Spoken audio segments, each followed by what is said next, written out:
सदाशिवसमारम्भां शङ्कराचार्यमध्यमाम् अस्मदाचार्यपर्यन्तां वन्दे गुरुपरम्पराम्।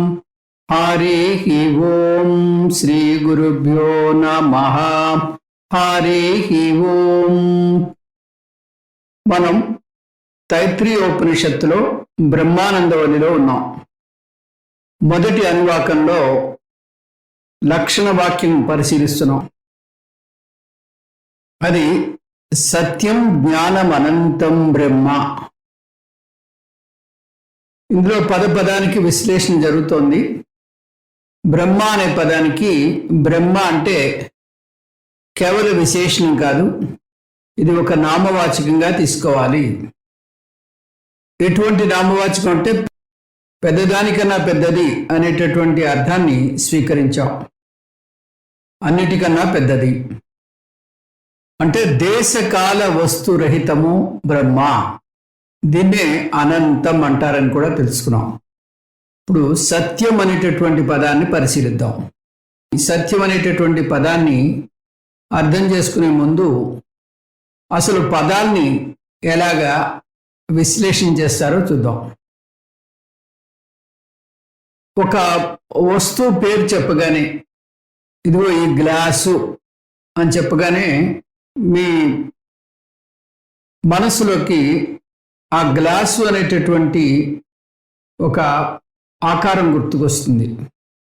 ఆ విధంగా పదానికి పదార్థానికి మధ్య అవినాభావ సంబంధం ఉంటుంది. అనేక పదాలు వాడబడతాయి. వాటి అర్థాన్ని ఎలా విశ్లేషించాలో మనం తెలుసుకోవడం చాలా అవసరం. ప్రతి పదానికి ఒక ముఖ్యార్థం, అనేక లక్ష్యార్థాలు ఉంటాయి. ముఖ్యార్థం అంటే ప్రాథమికమైనటువంటి అర్థం, అంటే మనకి నిఘంటువులో దొరికేటటువంటి అర్థంగా కూడా స్వీకరించవచ్చు. అందరికీ విరివిగా తెలిసినటువంటి అర్థం అన్నమాట. అలాగే ప్రతి పదానికి అనేక లక్ష్యార్థాలు కూడా ఉంటాయి. సందర్భాన్ని బట్టి ఏ అర్థాన్ని స్వీకరించాలో తెలుసుకోవాలి. ఈ లక్ష్యార్థాల్లో మళ్ళీ కొన్ని రకాలు ఉన్నాయి. అవి జహల్లక్షణము. ఒక పదానికి సాధారణంగా బాహ్యంగా దొరికే అర్థం సందర్భోచితంగా లేనప్పుడు ఆ అర్థాన్ని వదిలేసి ఏ లక్ష్యంతో ఆ పదం వాడబడిందో తెలుసుకుని ఆ అర్థాన్ని స్వీకరించడం, దీన్ని జహల్లక్షణం అంటారు. ఉదాహరణకి భారత్ అమెరికాల మధ్య వాణిజ్య ఒప్పందం కుదిరింది అని చెప్పారనుకోండి. అంటే ఆ సేతు హిమాచలం వరకు ఉన్నటువంటి భారత భూభాగము, అనేక రాష్ట్రాల సంయుక్తమైనటువంటి అమెరికా భూభాగము మధ్యలో ఒప్పందం కుదిరిందని కాదు దీంట్లో ఉండేటటువంటి ముఖ్య ఉద్దేశం. ఆ దేశాల నేతల మధ్య ఒప్పందం అయిందని అర్థం చేసుకోవాలి. అలాగే ఇండియా పాకిస్తాన్ని క్రికెట్లో ఓడించింది అన్నారు. అంటే ఇండియాకి పాకిస్తాన్కి మధ్యలో యుద్ధం జరిగి ఇండియా నెగ్గింది అని కాదు. ఇండియా తరఫున 11 మంది ఆడతారు, పాకిస్తాన్ తరఫున 11 మంది ఆడతారు. ఈ 11 క్రీడాకారులు భారత వైపున, 11 క్రీడాకారులు పాకిస్తాన్ తరఫున ఆడుతూ ఉంటారు. ఇండియా నెగ్గింది అనగానే ఈ 11 మంది నెగ్గారు అని అర్థం వస్తుంది. ఒక గుర్రపు రేసు జరుగుతోంది. అప్పుడే వచ్చిన ఆసామి ఏం నెగ్గుతోంది అని అడిగాడు అనుకోండి. దానికి సమాధానంగా మీరు ఎర్రది నెగ్గుతోంది అంటారు. ఎర్ర రంగు రేసులో పాల్గొలేదు కదా. దీనికి ఎర్ర అంటే ఎర్ర గుర్రము నెగ్గుతోంది అని అర్థం తీసుకోవాలి. అంటే ఆ ఎరుపు రంగుకి గుర్రము అనే పదాన్ని చేరిస్తేనే అర్థం సమంజసంగా ఉంటుంది. దీన్ని అజహల్లక్షణము అంటారు. పదాన్ని అక్కడ ఉన్న పదానికి అదనంగా మరొక పదం కలిపితేనే అర్థం వస్తుంది కొన్ని సందర్భాల్లో. అటువంటి పదాన్ని ఆ పదం కలిపినప్పుడు దాన్ని అజహల్లక్షణము అంటారు. కొన్ని సందర్భాల్లో ఉన్న పదానికి అదనంగా మరొక పదం కలిపితేనే సరైనటువంటి అర్థం వస్తుంది. దీన్ని అజహర్ లక్షణము అంటారు. జహద్ అజహర్ లక్షణము. జహద్ అజహర్ లక్షణము. ఒక పదం వాడేటప్పుడు అందులో ఒక భాగాన్ని వదిలి మరొక భాగాన్ని స్వీకరించడం జరుగుతుంది కొన్ని సందర్భాల్లో. దీన్నే జహద్ అజహర్ లక్షణము అంటారు. దీనికి మరొక పేరుంది, భాగత్యాగ లక్షణము అని కూడా. ఉదాహరణకు మామిడి పండు కొన్నాను, మామిడి పండు తిన్నాను. ఈ రెండు వాక్యాలు మీరు చూసినట్టయితే మామిడి పండు మీరు కొంటే అందులో 3 అంశాలు ఉంటాయి: తోలు, గుజ్జు, టెంక. ఈ 3 కలిపి కొన్నట్టు. దీన్ని ముఖ్యార్థము అంటారు. మామిడి పండు తిన్నాను అన్నప్పుడు తోలు టెంక తినం, గుజ్జు మాత్రమే తింటాం. దీన్ని జహద్ అజహర్ లక్షణము అంటారు. ఏది ముఖ్యమో దాన్నే స్వీకరించడం. అలాగే గంగా నది అంటే గోముఖ్ నుంచి కోల్కతాలో గంగాసాగర్ వరకు ఉన్న గంగా నది అంతా గంగా నదే.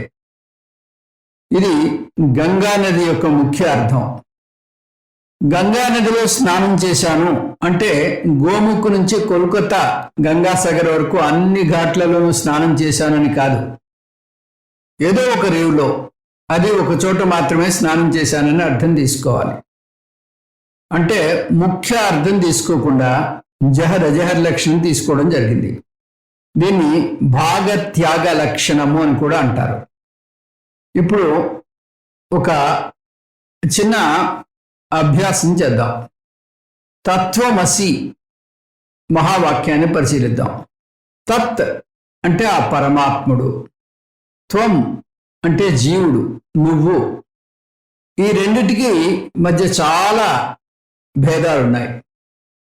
ఈ రెండిటికి దోమకి ఏనుక్కి ఉన్నంత భేదం ఉంది. పరమాత్ముడు సర్వజ్ఞుడు, సర్వవ్యాపి, సర్వశక్తిమంతుడు. జీవుడు అల్పజ్ఞుడు, అల్పవ్యాపి, అల్పశక్తిమంతుడు. కాబట్టి ఇక్కడ ముఖ్యమైనటువంటి వృత్తి కుదరదు. ఇక్కడ లక్షణ వృత్తుల్లో ఏది సరిపోతుందో చూడాలి. పరమాత్ముడు అనగానే మనకి 5 అంశాలు ఉంటాయి: స్థూల ప్రపంచము, సూక్ష్మ ప్రపంచము, కారణ ప్రపంచము, ప్రతిబింబ చైతన్యము, బింబ చైతన్యము. జీవుడు అంటే స్థూల శరీరము, సూక్ష్మ శరీరము, కారణ శరీరము, ప్రతిబింబ చైతన్యము, బింబ చైతన్యము. ఇప్పుడు ఈ భాగత్యాగ లక్షణం ప్రకారం ఏ అంశాలు సరిపోతాయి, ఏ అంశాలు సరిపోవు చూసి సరిపోయే అంశాన్ని మాత్రమే తీసుకోవాలి. స్థూల ప్రపంచం స్థూల శరీరంతో సమం కాదు. స్థూల ప్రపంచం అనగానే 14 లోకాలతోటి కూడి ఉంది. కానీ స్థూల శరీరం ఇదిగో ఈ చిన్న కనిపిస్తున్నటువంటి ఈ చిన్న శరీరంతో ఉంది. దీనికి ఆ స్థూల ప్రపంచానికి పొంతన లేదు. నిజానికి స్థూల శరీరంలో సూక్ష్మ శరీరం ఒక చిన్న అంశం మాత్రమే. కాబట్టి స్థూల శరీరము, సూక్ష్మ శరీరము, స్థూల శరీరము, స్థూల ప్రపంచము అవి రెండు సరికావు, అవి రెండు సమము కావు. ఇంకా సూక్ష్మ ప్రపంచము, సూక్ష్మ శరీరము. సూక్ష్మ ప్రపంచం అంటే మన జ్ఞానేంద్రియాలకి గోచరించినటువంటి ప్రపంచము. మనకి కంటికి కనిపించిన ప్రపంచం ఎంతో ఉంది. కంటికి కనిపించని వస్తువులు ఎన్నో ఉన్నాయి, కంటికి వినిపించని శబ్దాలు ఉన్నాయి. అట్లా మన పంచ జ్ఞానేంద్రియాలకి లభ్యము కాని ప్రపంచం ఎంతో ఉంది. అదంతా సూక్ష్మ ప్రపంచం. కంటికి కనిపించినటువంటి ప్రపంచం అంతా కూడా సూక్ష్మ ప్రపంచము. ఇంకా సూక్ష్మ శరీరం అంటే నా శరీరంలో ఉండేటటువంటి పంచ జ్ఞానేంద్రియాలు, పంచ కర్మేంద్రియాలు, పంచ ప్రాణాలు, చత్వారి అంతఃకరణలు. ఇవి సూక్ష్మ శరీరము. ఇవి సూక్ష్మ ప్రపంచం కన్నా చాలా చాలా చిన్నవి. కాబట్టి సూక్ష్మ శరీరము, సూక్ష్మ ప్రపంచము సమము కాదు. కారణ ప్రపంచము, కారణ శరీరము. ఈ కారణ శరీరాల కూటమే కారణ ప్రపంచము. కాబట్టి కారణ శరీరము, కారణ ప్రపంచము రెండు సమము కావు. ప్రతిబింబ చైతన్యం పరమాత్మలో, ప్రతిబింబ చైతన్యం జీవాత్మలో. ఇది ఒక 1000 క్యాండిల్ బల్బు ఒక 0 క్యాండిల్ బల్బుని పోలిస్తే ఎలా ఉంటుందో ఆ మాదిరిగా ఉంటుంది. ఇప్పుడే చెప్పుకున్నాం కదా, భగవంతుడు సర్వజ్ఞుడు, సర్వశక్తిమంతుడు, సర్వవ్యాపకుడు అని. అది ఆ పరమాత్మ యొక్క ప్రతిబింబము. జీవుడు అల్పజ్ఞుడు, అల్పశక్తివంతుడు, అల్పవ్యాపి. ఇది జీవుడు యొక్క ప్రతిబింబ చైతన్యము. ఇవి రెండు సమం కాదు. ఒకటి 0 క్యాండిల్ బల్బు, మరొకటి 1000 క్యాండిల్ బల్బు. ఈ రెండిటికి పొంతన లేదు. పరమాత్మలో ఉన్నటువంటి ప్రతిబింబ చైతన్యము, జీవాత్మలో ఉండేటటువంటి ప్రతిబింబ చైతన్యము రెండు సమము కావు. ఇంకా మిగిలింది బింబ చైతన్యము. పరమాత్మలో ఉన్న బింబ చైతన్యము, జీవాత్మలో ఉండేటటువంటి బింబ చైతన్యము రెండు సమము. ఎందుకంటే బింబ చైతన్యాలు అనేకము లేవు. బింబ చైతన్యం ఒకటే ఉంది. ఏకం నిత్యం సారం సత్యం. జీవాత్మ జికుడు పరమాత్మ అన్నప్పుడు, జీవుడు జికుడు ఈశ్వరుడు అన్నప్పుడు ఈ బింబ చైతన్యాన్ని తీసుకుంటున్నాం అన్నమాట. జీవుల్లో ఉండేటటువంటి బింబ చైతన్యము, ఈశ్వరుడు ఉండేటటువంటి బింబ చైతన్యము రెండు సమము. ఇది ఈ భాగత్యాగ లక్షణం ద్వారా తెలుసుకున్నాం. తత్వం అసి అనేటటువంటి ఆ మహావాక్యాన్ని నిరూపిస్తుంది. దీన్నే జహద్ అజహర్ లక్షణం అని కూడా అంటారు. ఇది తెలియకుండానే మనం దైనందిన జీవితంలో ఉపయోగిస్తూ ఉంటాం. మనం మంచినీళ్ళు కావాలి అని అడిగామనుకోండి, ఇంట్లో పిల్లలు ఒక గ్లాస్ నిండా వాటర్ పట్టుకొస్తారు. మనం గ్లాస్ అడగలేదు కదా, కానీ గ్లాస్ తెస్తారు. కానీ మనం తాగేటప్పుడు ఏం చేస్తాం? గ్లాస్తో మంచినీరు తాగుతాం, కానీ గ్లాసును తాగం. గ్లాసును వదిలేసి కేవలం మంచినీరు మాత్రమే తీసుకుంటాము. ఇది జహద్ అజహర్ లక్షణం. ఇలాగ ఎన్నో ఉదాహరణలు మనకి నిజ జీవితంలో భాగత్యాగ లక్షణంగా కనిపిస్తూ ఉంటాయి.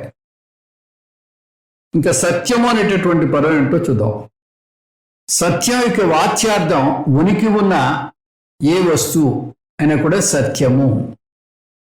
ఉదాహరణకి గడియారము, పుస్తకము, కుర్చీ, పెన్ను, ఇలాగ ఏదైనా తీసుకోవచ్చు. మొత్తం యావత్ జాగ్రత్త ప్రపంచం అంతా కూడా తీసుకోవచ్చు. సత్యం యొక్క ఈ అర్థాన్ని బ్రహ్మకు కానీ అన్వయిస్తే ఉనికి ఉన్న ప్రతి వస్తువు బ్రహ్మవాలి. కానీ ఉనికి ఉన్న వస్తువు కాలత, దేశత, వస్తుత పరిచ్ఛిన్నం, పరిమితి కలిగింది. ఇప్పుడే బ్రహ్మ అంటే అనంతం అని, అందువల్ల ఇక్కడ భాగత్యాగ లక్షణాన్ని ఉపయోగించాలి. ఇప్పుడు వస్తువులు తీసుకుంటే ఏ వస్తువుకైనా 3 భాగాలు ఉంటాయి.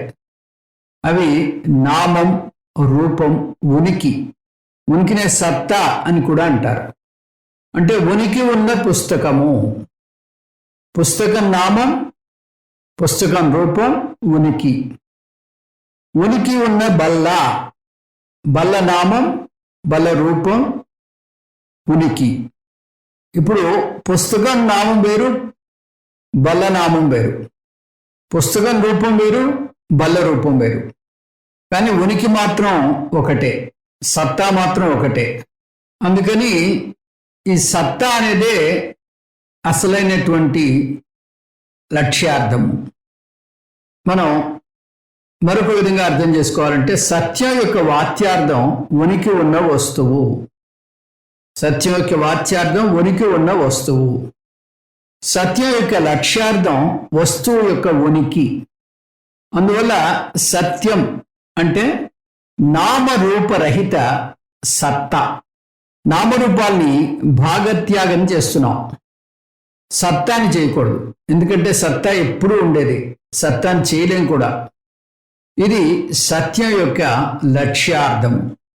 సత్తా లేదా సత్ అనంతము.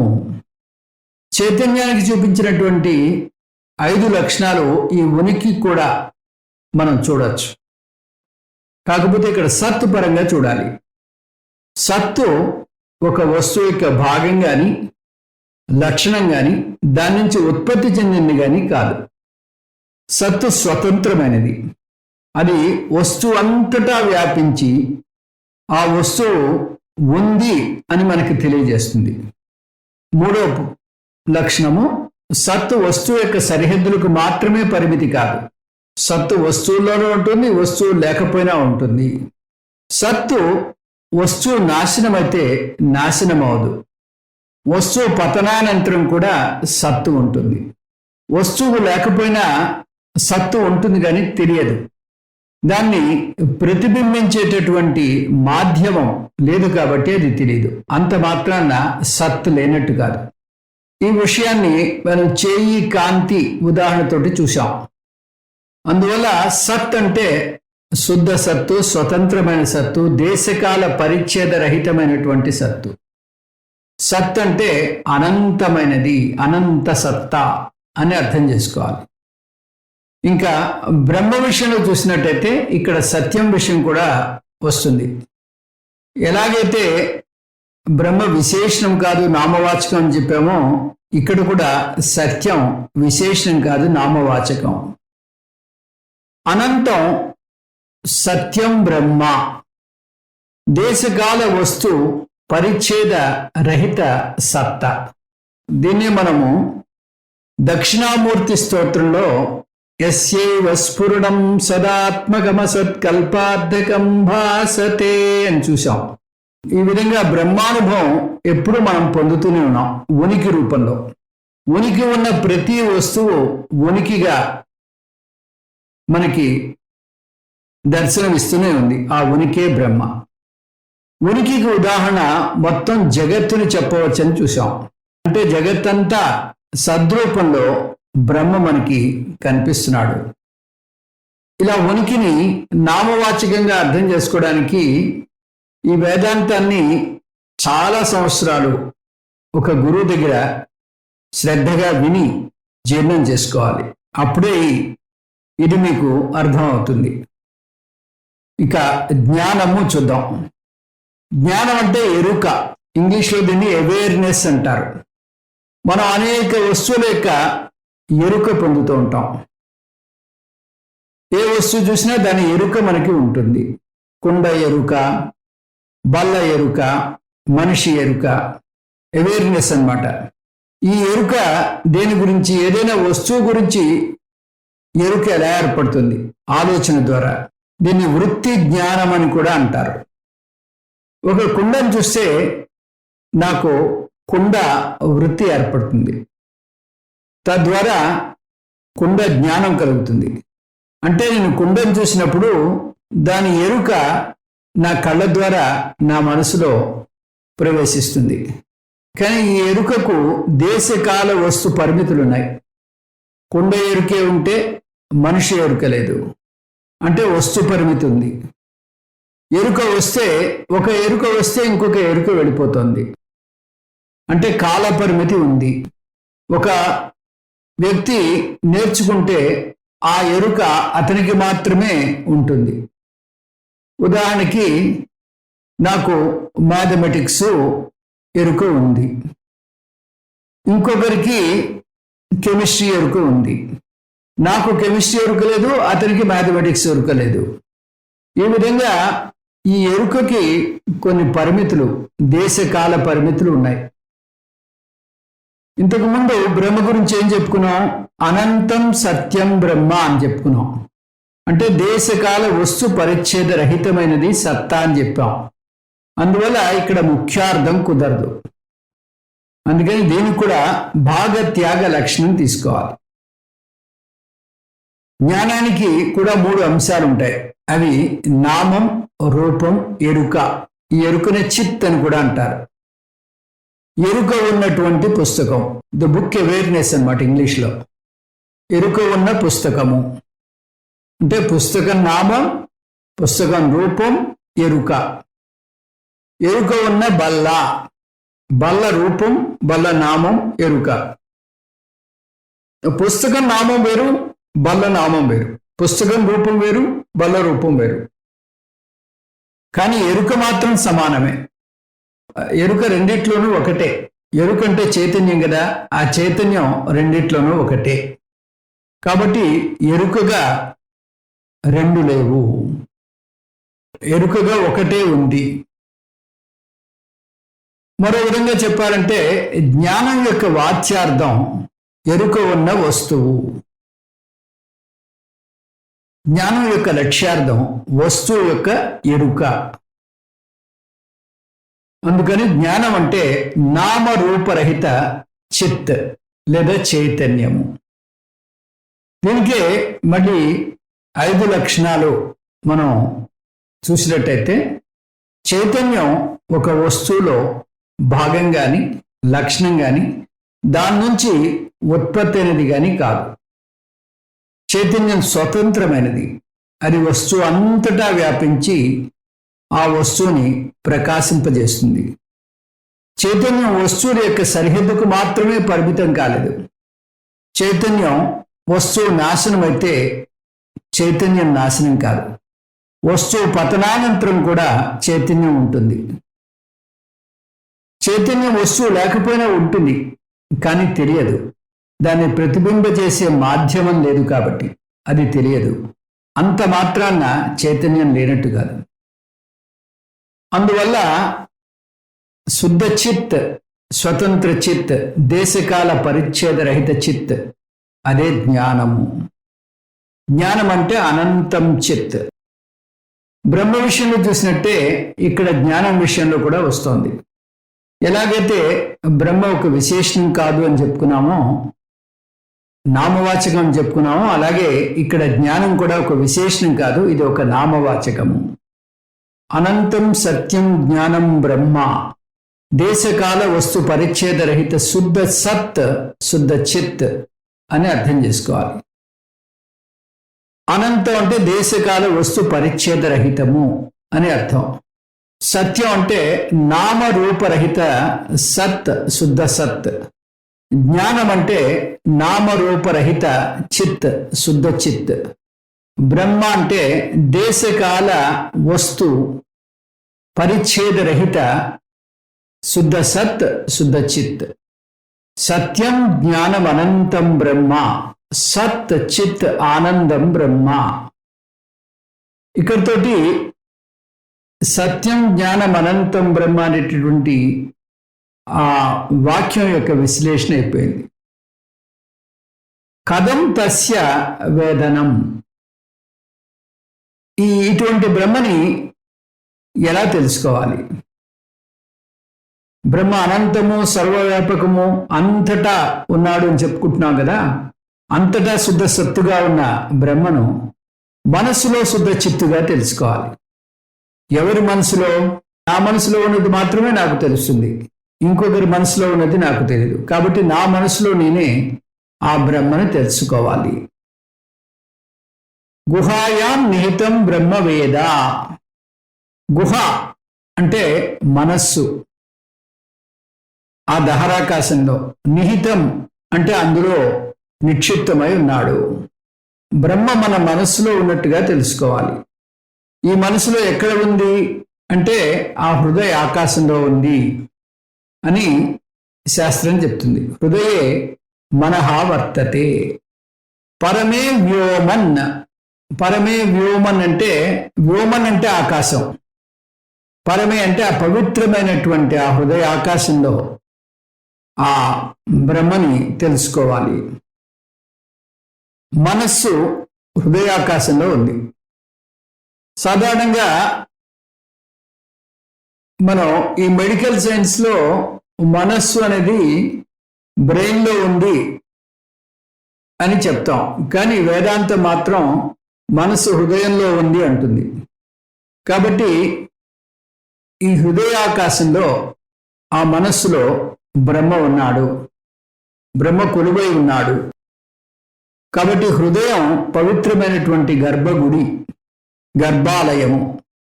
ఈ ఆలయానికి పవిత్రత అందులో నెలకొని ఉన్న ఆ భగవంతుని వల్ల చేకూరుతుంది. అలాగే హృదయాకాశంలో ఉన్న మనస్సు బ్రహ్మ ఉండడం వల్ల ఆ హృదయానికి పవిత్రత ఏర్పడుతుంది. ఆ మనస్సులో ఉండేటటువంటి బ్రహ్మని ఎలా తెలుసుకోవాలి? ఇది తర్వాతి ప్రశ్న. చాలామంది ఈ బ్రహ్మానుభవం పొందడం కోసం ధ్యానంలో చాలాసేపు కూర్చుని ఉంటారు. మనస్సును శూన్యం చేస్తారు. అంటే మనస్సుని ఆలోచనలు లేకుండా ఆలోచన రహితంగా చేస్తారు. అలా శూన్యంగా ఉన్న మనస్సులో బ్రహ్మదర్శనం అవ్వాలని ఎదురు చూస్తూ ఉంటారు. కానీ ఉపనిషత్తు బ్రహ్మదర్శనం ఎన్నటికీ అవ్వదు అంటోంది. ఎందుకు? బ్రహ్మ బాహ్య వస్తువు అయితే కదా మీకు దర్శనం ఇవ్వడానికి. బ్రహ్మ ఆబ్జెక్ట్ కాదు, అది ఎప్పటికీ సబ్జెక్టే. Ever the experiencer never the experienced అంటారు పూజ గురుదేవులు. అనుభవిస్తున్న నేనే ఎప్పటికీ అది అనుభవించబడేటటువంటి వస్తువు ఎన్నటికీ కాదు. అందువల్ల ఆబ్జెక్ట్గా కనిపిస్తున్న ప్రతిదాన్ని ఇది కాదు ఇది కాదు అంటూ తోసిపుచ్చుతూ ఆఖరిగా మిగిలేది ఏదుందో అదే బ్రహ్మ. ప్రతి వస్తువు కూడా దేశత కాలత వస్తుత పరిచ్ఛిన్నమైనవి. బ్రహ్మకు ఇటువంటి పరిచ్ఛిన్నత లేదని ఇప్పుడే చూసాం. ఈ సూత్రం ప్రకారం బాహ్య వస్తువులు ఏవి కూడా బ్రహ్మ కాదు. మీ శరీరం బ్రహ్మ కాదు. మీ శరీరం కూడా పరిచ్ఛిన్నమైనదే కాబట్టి అది బ్రహ్మ కాదు. మీ ఇంద్రియాలు బ్రహ్మ కావు. మీ మనస్సు బ్రహ్మ కాదు. మీ మనస్సులో ఆలోచనలు వస్తున్నాయి పోతున్నాయి అంటే అది కూడా బ్రహ్మ కాదు. అది ఒక ఆబ్జెక్టే, మీకు తెలుస్తున్నాయి కాబట్టి తెలిసేది ఏది కూడా వస్తువు కాదు, తెలియబడేది ఏది కూడా వస్తువు కాదు. కానీ మనం చేసే పొరపాటు ఏమిటి?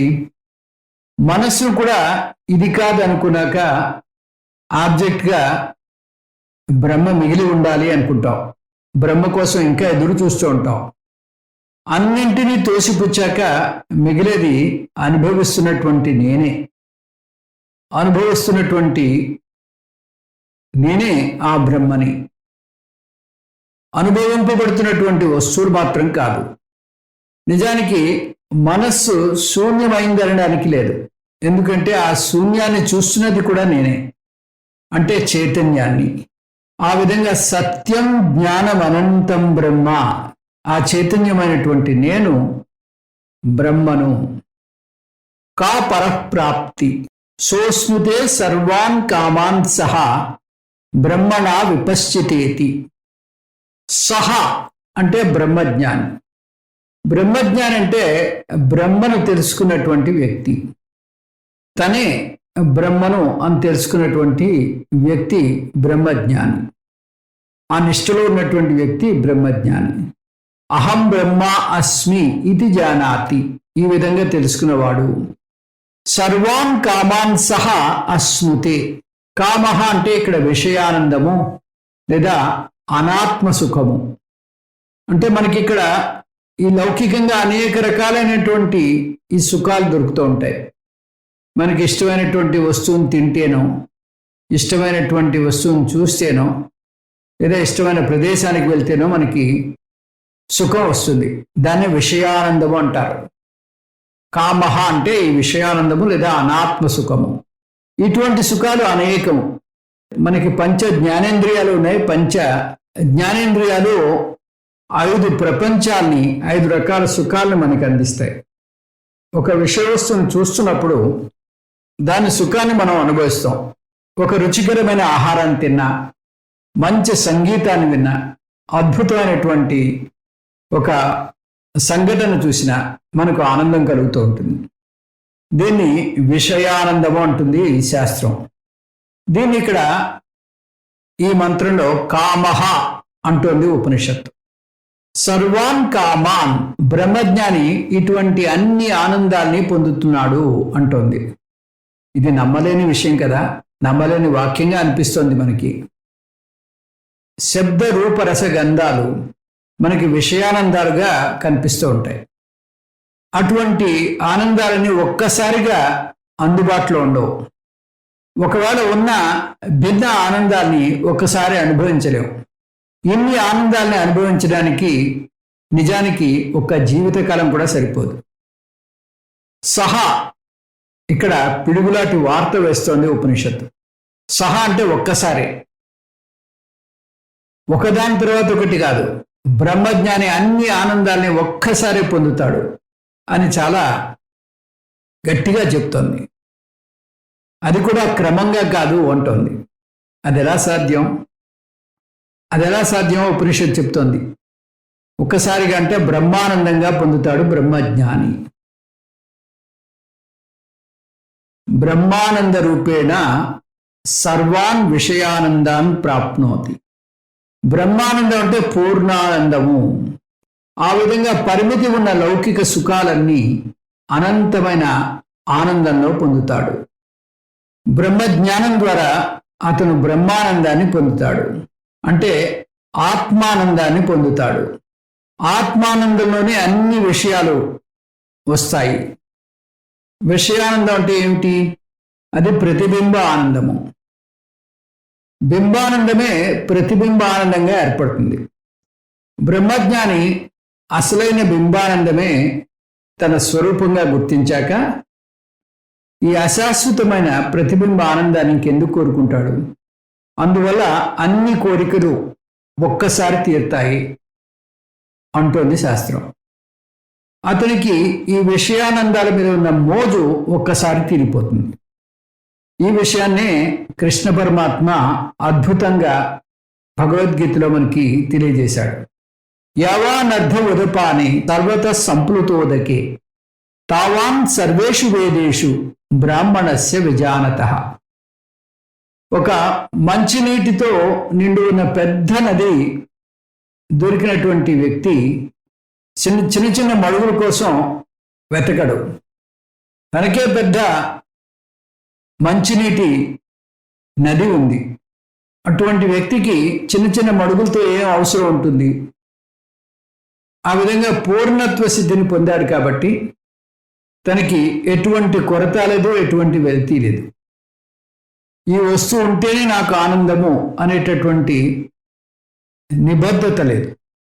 అంత ఆనందము కూడా ఆ పూర్ణానందంలో ఇమిడిపోయింది. ఎలాగైతే పెద్ద నదిలో మడుగులు, చిన్న చిన్న కొలనులు అన్నీ ఇమిడిపోతాయో అదే మాదిరిగా ఇతనికి అన్ని ఆనందాలు ఆ పూర్ణానందంలో ఇమిడిపోయాయి.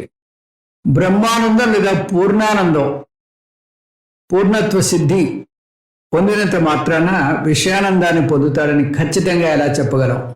సర్వాన్ కామాన్ పదాన్ని తీసుకుని కృష్ణ పరమాత్మ ఈ పదానికి అర్థాన్ని ఇచ్చాడు. శ్రీ భగవాన్ ఉవాచ ప్రజహాతి యదా కామాన్ సర్వాన్ పార్థమనోగతాన్ ఆత్మన్యేవాత్మనా తుష్టః స్థితప్రజ్ఞశ్చతోచ్యతే. ఆత్మజ్ఞానం పొందినటువంటి వ్యక్తి ఆత్మలోనే రమిస్తూ ఉంటాడు. కోరికలన్నిటినీ కూడా త్యజిస్తాడు. కోరికలన్నిటినీ త్యజిస్తాడు అంటే అతనికి ఆ కోరికల్లో ఎటువంటి ఆసక్తి లేదు. ఎందువల్ల? తనలోనే ఇవన్నీ ఉన్నాయి. అవి తెచ్చుకుంటేనే నాకు ఆనందము అనేటటువంటి నియమం లేదు. ఆ విధంగా ఈ తృప్తి, ఆత్మతృప్తి తక్కిన తృప్తులన్నింటినీ కలిగిస్తుంది. కాబట్టి బ్రహ్మజ్ఞాని సంపూర్ణ భవతి, తృప్త భవతి, సంతుష్ట భవతి. ఆ పూర్ణత్వాన్ని అనుభవిస్తున్నటువంటి ఆ బ్రహ్మజ్ఞానికి పరమం ప్రాప్తి అవుతుంది. అతనికి అన్ని ఆనందాలు అనుభవిస్తున్నటువంటి ఆ తృప్తి ఆ పూర్ణత్వ సిద్ధిలో కలుగుతుంది. బ్రహ్మణ విపశ్చిత. విపశ్చిత అంటే సర్వప్రకాశకమైనటువంటి చైతన్యం. ఈ చైతన్యం మొత్తం జగత్తుని ప్రకాశవంతం చేస్తుంది. ఈ సర్వప్రకాశమైన చైతన్యం జ్ఞానం ద్వారా బ్రహ్మానందం పొంది సర్వకామ నివృత్తి కలుగుతుంది. ఇదే భావనను మళ్ళీ వివరంగా వ్యాఖ్యానంలో చూస్తాం. ఇతి అంటే ఇక్కడతోటి ఋగ్వేద మంత్రం అయిపోయింది. కానీ మళ్ళీ 3 ప్రశ్నలకు జవాబు ఈ వ్యాఖ్యానంలో చూస్తాం. తదేశాభ్యుక్త. ఇది సూత్రవాక్యం కాదు, వృత్తివాక్యము కాదు. ఇది వృత్తికి ఉపోద్ఘాతము. సూత్రవాక్యానికి వృత్తివాక్యంగా ఋగ్వేద మంత్రాన్ని చెప్పబోతున్నాను అని ఉపనిషత్తు చెప్పబోతోంది. సాక్షి, ఆలోచనలు ఉన్నా ఆలోచనలు లేని మనస్సును సాక్షిగా చూసేదాన్ని సాక్షి చైతన్యము అంటారు. వృత్తి భావ అభావ సాక్షి. ఈ సాక్షిని మన మనస్సులో ఉన్న బ్రహ్మగా తెలుసుకోవాలి. ఈ సాక్షి ఆబ్జెక్ట్ కాదు, సబ్జెక్ట్ అయిన నేనే. సాక్షి చైతన్య రూప అహమేవ బ్రహ్మ అస్మి. బ్రహ్మానందం బాగా తిన్నటువంటి వ్యక్తికి, కడుపు నిండా తిన్నటువంటి వ్యక్తికి మరేదైనా వస్తువు ఇస్తే తినలేడు. అతనికి ఆహారం మీద వైరాగ్యం కలుగుతుంది అని చెప్పకనే చెప్తూ ఉంటుంది ఈ రకమైనటువంటి వ్యవహారం. అదేవిధంగా బ్రహ్మానందం పొందినటువంటి, పూర్ణత్వ సిద్ధి పొందినటువంటి వ్యక్తికి విషయానందం చాలా చిన్నదిగా కనిపిస్తుంది. ఇంకా మూడోది వ్యాఖ్యాన భాగము. ఇవి అనువాకాలు 1, 5, 8లో విస్తారంగా వస్తున్నాయి. ఇప్పుడు ఈ వ్యాఖ్యాన భాగాన్ని కొంత పరిశీలిద్దాం. ముందు చూసినటువంటి 3 ప్రశ్నలకు మళ్ళీ చాలా వివరంగా జవాబులు వస్తున్నాయి. మొదటి ప్రశ్న, కిం తద్ బ్రహ్మ, ఎవరు ఆ బ్రహ్మ? వృత్తి భాగం పరంగా సత్యం జ్ఞానమనంతం బ్రహ్మ. దేశకాల వస్తు పరిచ్ఛేద రహిత శుద్ధ సత్, శుద్ధ చిత్, సత్ చిత్ ఆనందం, అదే బ్రహ్మ. వ్యాఖ్యాన పరంగా జవాబు సృష్టి ప్రకరణం చెప్తోంది ఉపనిషత్తు. ఈ నిర్వచనాన్ని సృష్టి ప్రకరణం ద్వారా మరింత వివరంగా చెప్పుకొస్తోంది ఉపనిషత్తు. కానీ సృష్టి ప్రకరణానికి వెళ్లే ముందు కొన్ని సాంకేతిక పదాల నిర్వచనాలు, వాటి వివరణ తెలుసుకోవాల్సి ఉంటుంది. బ్రహ్మ లక్షణాన్ని నిర్వచించేటప్పుడు 2 రకాలుగా చెప్తారు. అవి స్వరూప లక్షణము, తటస్థ లక్షణము. స్వరూప లక్షణం అంటే ఒక వస్తువు యొక్క స్వాభావిక గుణాన్ని వర్ణిస్తే దాన్ని స్వరూప లక్షణము అంటారు. ఇది ప్రత్యేక లక్షణము. ఉదాహరణకి లౌకికంగా ప్రకృష్ట ప్రకాశ చంద్ర, ఆకాశంలో రాత్రిపూట వెలిగిపోతున్నటువంటి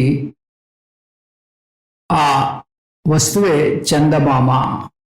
నక్షత్రాలు మెరుస్తున్నాయి, నక్షత్రాల కన్నా కూడా చంద్రుడు ఇంకా ప్రకాశవంతంగా ఉన్నాడు. మన దగ్గరగా ఉన్నాడు కదా మనకి, అందుకని అది బాగా ప్రకాశవంతంగా ఉంది. ఇంకా శాస్త్రీయ ఉదాహరణ స్వరూప లక్షణానికి ముందు చెప్పింది కూడా స్వరూప లక్షణమే, లౌకిక ఉదాహరణ. ఇప్పుడు శాస్త్రీయ ఉదాహరణ చెప్పుకుంటున్నాం. సత్యం జ్ఞానం అనంతం బ్రహ్మ, ఇది శాస్త్రం చెప్పేటటువంటి ఉదాహరణ స్వరూప లక్షణానికి. తటస్థ లక్షణం అంటే వస్తువు దాంట్లో వచ్చేటటువంటి ఆగంతుక గుణం గురించి వర్ణిస్తే, అంటే తటస్థం అంటే టెంపరీగా ఆ గుణం ఉంటుంది కానీ శాశ్వతంగా ఉండదు. అటువంటి గుణంతో ఒక వస్తువుని కానీ వర్ణించినట్టయితే దాన్ని తటస్థ లక్షణము అంటారు. ఆగంతుక గుణం ద్వారా వర్ణించినట్టయితే అటువంటి వర్ణనని తటస్థ లక్షణము అంటాం. ఇది పరోక్ష లక్షణము. తటస్థ లక్షణంలో 2 పదాలు ఉంటాయి. తట ప్లస్ స్థ అంటే నది ఒడ్డున ఉండే వస్తువు, అది నదిలో భాగం కాదు. దేవదత్తుడి ఇల్లు ఎక్కడ ఉంది అంటే ఆ కాకి వాలిన ఇల్లు అని చెబితే అది తటస్థ లక్షణం. లౌకిక ఉదాహరణ కాకవత్ గృహం, దేవదత్త గృహం. కాకి వాలిన ఇల్లు అంటే కాకి ఎగిరిపోవచ్చు, అప్పుడు ఇల్లు గుర్తుపట్టడం కష్టం.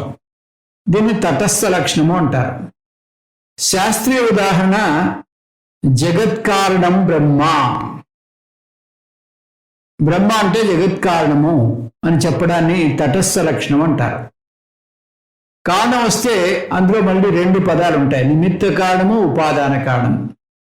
ఏదైనా ఒక వస్తువును తయారు చేస్తే ఆ తయారు చేసేటటువంటి వ్యక్తి నిమిత్త కారణం అవుతాడు. కుండకు నిమిత్త కారణము కుమ్మరి. బంగారు ఆభరణాలకి నిమిత్త కారణం కంసాలి. ఉపాదాన కారణం, ఏదైనా వస్తువు తయారు చేయాలంటే దానికి ముడిసరుకు అవసరం.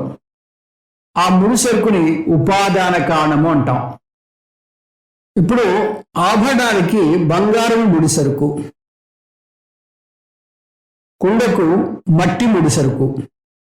కాబట్టి బంగారు ఆభరణాలకి బంగారం ఉపాదాన కారణము, కుండకు మట్టి ఉపాదాన కారణం. ఇలాగా ప్రతి వస్తువుకి ఒక ఉపాదాన కారణం కావాలి, ఒక నిమిత్త కారణం కావాలి. అయితే ఇప్పుడు ఈ సృష్టికి నిమిత్త కారణం ఏమిటి, ఉపాదాన కారణం ఏమిటి అని ప్రశ్న వస్తుంది. సృష్టికి నిమిత్త కారణం కావాలి, ఉపాదాన కారణం కావాలి.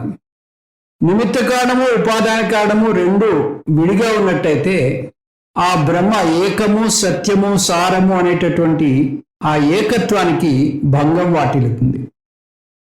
ఆ చైతన్యము, ఆ బింబ చైతన్యము ఒకటే, అవి రెండు లేవు అని చెప్పేటటువంటి ఆ తత్వానికి భంగం వాటిల్లుతుంది.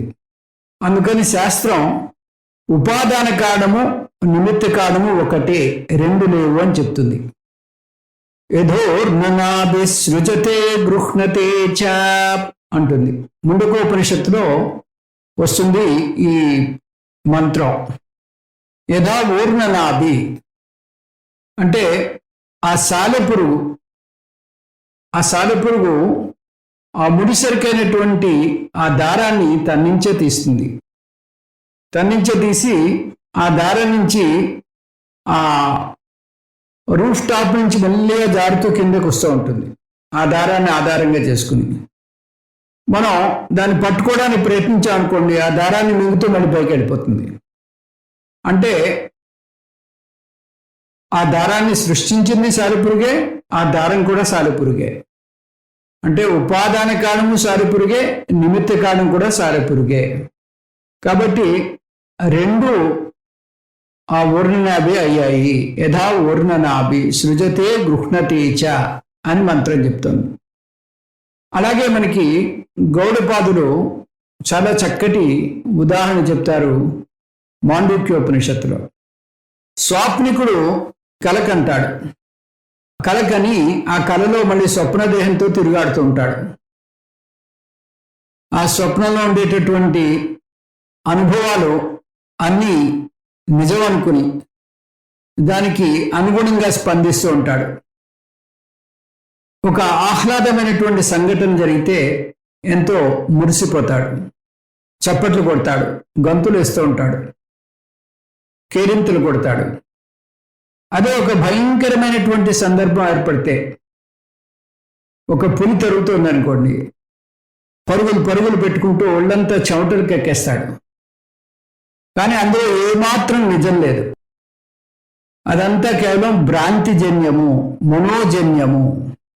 అంటే మనస్సే ఇక్కడ ఉపాదాన కారణము, మనస్సే నిమిత్త కారణం అవుతుంది. అంటే ఆ స్వాప్నికుడే నిమిత్త కారణము, స్వాప్నికుడే ఉపాదాన కారణము. దీన్ని పూజ్య Swamiji the material and the maker rolled into one అంటూ ఉంటారు. Material and the maker rolled into one అని దీన్ని విశ్లేషిస్తూ ఉంటారు. ఈ విధంగా మనకి ఈ ఉపాదాన కారణము నిమిత్త కారణము రెండు ఒకటే అయ్యాయి అని మనం తెలుసుకుంటాం. ఇప్పుడు మనం ఈ విశ్లేషణలో ముఖ్యంగా వ్యాఖ్యాన భాగంలో మనం తటస్థ లక్షణము, స్వరూప లక్షణం అని తెలుసుకున్నాం. తటస్థ లక్షణం అంటే టెంపరీగా ఉండేటటువంటి లక్షణము, అది శాశ్వతంగా ఉండదు, అది మారిపోయేటటువంటి అవకాశం ఉంటుంది. ఆగంతుక లక్షణం అన్నమాట. అటువంటి లక్షణంతో కానీ ఒక వస్తువుని మనం చెప్పినట్టయితే దాన్ని తటస్థ లక్షణము అంటారు.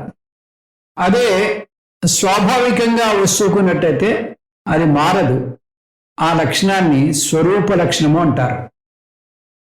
ఇప్పుడు బ్రహ్మపరంగా మీరు చూసినట్టయితే బ్రహ్మకి స్వరూప లక్షణము సత్యం జ్ఞానం అనంతం బ్రహ్మ, ఇది స్వరూప లక్షణము. ఇంకా రెండో లక్షణము తటస్థ లక్షణము, అది జగత్ కారణం బ్రహ్మ, ఈ జగత్తుకి బ్రహ్మ కారణము, దీన్ని తటస్థ లక్షణము అంటారు. ఎందుకంటే ఈ జగత్ అనేది మిథ్య అని చెప్పబోతున్నాడు. ఈ మిథ్యాభూతమైనటువంటి జగత్తు, అది సత్యం కానటువంటి జగత్తు ఉంది అని, దానికి ఒక కారణం ఉంది అని, అటువంటి ఆలోచనతో ప్రవేశపెట్టినటువంటి ఈ స్వరూపము ఇది తటస్థ లక్షణంతో కూడినటువంటి స్వరూపము. విశ్లేషణ ద్వారా జగత్తు సత్యం కాదు, జగత్తు మిథ్య అని శాస్త్రం చెప్తూ ఉంటుంది. ఈ మిథ్యాభూతమైనటువంటి జగత్తుకి కారణం అంటూ ఏముంటుంది? కారణం ఉండదు. కాబట్టి జగత్ కారణం బ్రహ్మ అనేటటువంటి ఆ స్వరూపము తటస్థ స్వరూపము. ఆ జగత్ కారణం బ్రహ్మ అనేటటువంటి ఆ లక్షణము తటస్థ లక్షణం అవుతుంది. కానీ సత్యం జ్ఞానం అనంతం అనేటటువంటి లక్షణము స్వరూప లక్షణము. ఇవి కాకుండా మనం ఉపాదాన కారణము నిమిత్త కారణం గురించి కూడా చెప్పుకున్నాం. ఉపాదాన కారణం అంటే ముడిసరుకు, నిమిత్త కారణం అంటే వస్తువుని తయారు చేసినటువంటి వ్యక్తి. అంటే ఉదాహరణకి కుమ్మరి కుండకి నిమిత్త కారణము మట్టి ఉపాదాన కారణము, కంసాలి బంగారు ఆభరణాలకి నిమిత్త కారణము, బంగారము ఉపాదాన కారణము. ఈ అంశాలతోటి మనం ఇంకా ముందుకు వెళ్దాం. ఇది మరొకసారి మీరు చూసుకుని నెక్స్ట్ క్లాస్కి వచ్చినట్టయితే ఇంకా మీకు బాగా అర్థమవుతుంది. ఓం తత్సత్. సర్వం శ్రీకృష్ణార్పణమస్తు. ఓం పూర్ణమదః పూర్ణమిదం పూర్ణాత్ పూర్ణముదచ్యతే పూర్ణస్య పూర్ణమాదాయ పూర్ణమేవావశిష్యతే. ఓం శాంతి శాంతి శాంతి. హరి ఓం. శ్రీ గురుభ్యో నమః. హరి ఓం.